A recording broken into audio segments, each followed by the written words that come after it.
में स्वागत है। आज एक बार फिर से हम निफ्टी बैंक पर ऑल टाइम हाई की दहलीज पर खड़े थे, फिर थोड़ा सा कूल ऑफ हो गए। That's I think Friday factor. But बता रहे फोर्स बहुत है सर। बीते 2 महीने में एफआईएस का स्ट्रॉन्ग पार्टिसिपेशन, डीआईएस का बहुत स्ट्रॉन्ग नहीं तो एटलीस्ट वो अगेंस्ट दैट फ्लोट जो एफआईएस का था उसके अगेंस्ट खड़े नहीं हुए। अभी सर अर्निंग सीजन आपने पूरा देख लिया। एक मुद्दा यूएस में अभी भी वो डेट सीलिंग का चल रहा है, हमारे सामने खड़ा हुआ है। आपकी अप्रोच मार्केट्स पे सर यहाँ से कितना अपसाइड और दिख रहा है आपको अभी? देखिए, अपसाइड मेरे लिए बहुत जबरदस्त दिख रही है क्योंकि अर्निंग सीजन इन लाइन था और कुछ सेक्टर्स में बेहतर भी आया, जैसे बैंक्स का आपने बताया करीबन 50% की ग्रोथ आई है ईपीएस में। ऑटो में करीबन 37% की ग्रोथ आई है।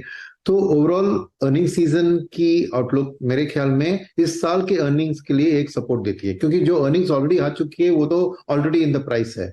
मगर खबर जो आ रही है कि आउटलुक इंडियन इकोनॉमी की और कंपनियों की अच्छी दिख रही है। That's number 1। नंबर 2, मार्केट की अपसाइड के लिए 2 चीज आपको याद रखने की जरूरत है। एक, एफआईआईस जो जनवरी, फरवरी और may be first few days of March में बेच रहे थे, क्योंकि मल्टीपल फैक्टर्स थे। एक्चुअली देखिए, दिसंबर 15 टू दिसंबर 30 एक नॉर्मल ईयर एंड सेलिंग हुआ था, और जो जनवरी इफेक्ट हर साल होता है कि एफआईआईस की वापसी इस साल नहीं हुई, और करीबन 35,000 के करीब करोड़ उन्होंने निकाले थे say from January, December 15 to January, so March let's say 10th और 15। बट उसके बाद क्योंकि अदानी का न्यूज या सिलिकॉन वैली बैंक का न्यूज और क्रेडिट स्विस की न्यूज के कारण जो एक डरावट आई थी, जो एफआईएस इंडिया से स्टे अवे आ रहे थे, वो सब निकला कि कुछ उसमें खास नहीं है इंडिया के लिए। इंडियन फाइनेंशियल सिस्टम स्ट्रांग है, मजबूत है, कोई इंपैक्ट नहीं है। तो जो वापसी शुरू हुई उसके साथ एक इंपॉर्टेंट फैक्टर जो हुआ, ऑयल का 85 से 75 तक $10 गिरना। तो इंडियन मार्केट को इमर्जिंग मार्केट के ऑपोजिट अगर देखें कंपैरिजन में, ऑलवेज हमारी एक कॉन्ट्रा व्यू होती है फ्रॉम एफआईआई पर्सपेक्टिव, क्योंकि ब्राजील, रशिया जैसे, सऊदी अरेबिया कमोडिटी एक्सपोर्टर्स है और हम ज्यादातर कमोडिटी इंपोर्टर है। जैसे ही आपको तेल का दाम गिरने लगा और न्यूज लगी यूएस की, तो वो एक कारण था वापसी का भी। तो जो पेंटअप डिमांड था, क्योंकि पैसा जो निकला उस क्वार्टर में, और ये जबरदस्त जब बाइंग आई ना, आपने ये भी नोटिस किया होगा कि म्यूचुअल फंड्स, उनके पास भी फ्लोज आ रहे थे, मगर उन्होंने थोड़ा कैश लेवल्स बढ़ा दिया था। तो जो भी मार्केट का राइज था एफआईएस की खरीदारी के बाद, म्यूचुअल फंड्स बेच रहे थे, थोड़ा बहुत कैश रेज कर रहे थे, क्योंकि एक अनसर्टेनिटी था उनको 2 चीज के ऊपर। एक, एफआईएस आके ब्रॉड सभी सेक्टर्स को खरीदते हैं इंडिया में, तो मगर एक्सटर्नल ओरिएंटेड सेक्टर जैसे मेटल्स समझिए, और सेफ्टी सेक्टर लाइक एफएमसीजी या फार्मा और आईटी, यहाँ पे भी थोड़ी बहुत खरीदारी एफआईएस कर रहे थे। बट डोमेस्टिक फंड मैनेजर्स के लिए कॉन्फिडेंस नहीं था, क्योंकि एक डिप्रेस वर्ल्ड जो रिसेशन में कि नजदीक पहुंच रही है, जर्मनी के आंकड़े भी आए कि रिसेशन कंफर्म्ड है। तो ऐसी स्थिति में नेचुरली कोई भी वैल्यूएशन राइज उन सेक्टर्स में बिकॉज ऑफ एफआईआई बाइंग देखा, डोमेस्टिक ने बेच दिया, और उस कैश को रीएलोकेट करने के लिए वो अर्निंग सीजन का इंतजार कर रहे थे। तो अब स्थिति ऐसी है कि तेल भी आज भी देखिए, रशिया और सऊदी अरेबिया का गठबंधन उतना मजबूत नहीं दिख रहा है। Saudi Arabia wants production cut, Russia बोलते नहीं, ऑप्टिमम में है। तो ऑयल का आउटलुक एज लॉन्ग एज एक स्टेबल थोड़ा डिक्लाइनिंग आउटलुक है, एफआईआई फ्लोज जारी रहेंगे। और अभी म्यूचुअल फंड्स भी वापस, एक हफ्ते में देखा, वापस वो डिप्लॉय करने लगे हैं जो कैश उन्होंने रेज किया था।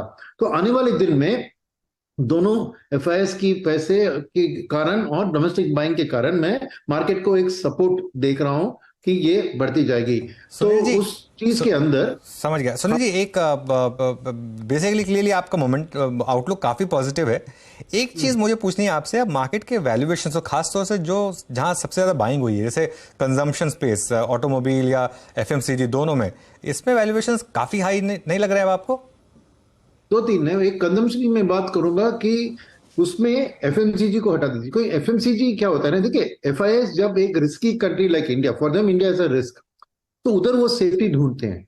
तो आपको यहाँ पे अर्निंग्स ग्रोथ 5-7% दिख रहा है, वो हमारे लिए बहुत कम दिख रहा है, क्योंकि हमारे पास कुछ सेक्टर्स है जो मल्टीपल डबल डिजिट में बढ़ रहे हैं। बट फॉरेनर के लिए कंपैरिजन ऑफ द एफएमसीजी एक safe strong segment compare to other countries की, सो इसलिए वो उसमें खरीदारी कर रहे हैं। तो डोमेस्टिक फंड मैनेजर्स जरूर एक न्यूट्रल अंडरवेट ऑन एफएमसीजी रखेंगे, बट प्राइसेस उसके राइज और भी होंगे, क्योंकि एफआईएस फिर भी उसको उसी को खरीदेंगे। उनको ये वैल्यूएशन का फिक्र नहीं है, क्योंकि वो इंडिया का रिलेटिव वैल्यूएशन नहीं, इनसाइड इंडिया नहीं देख रहे हैं, मगर रिलेटिव टू अदर कंट्रीज देख रहे हैं। नंबर 1।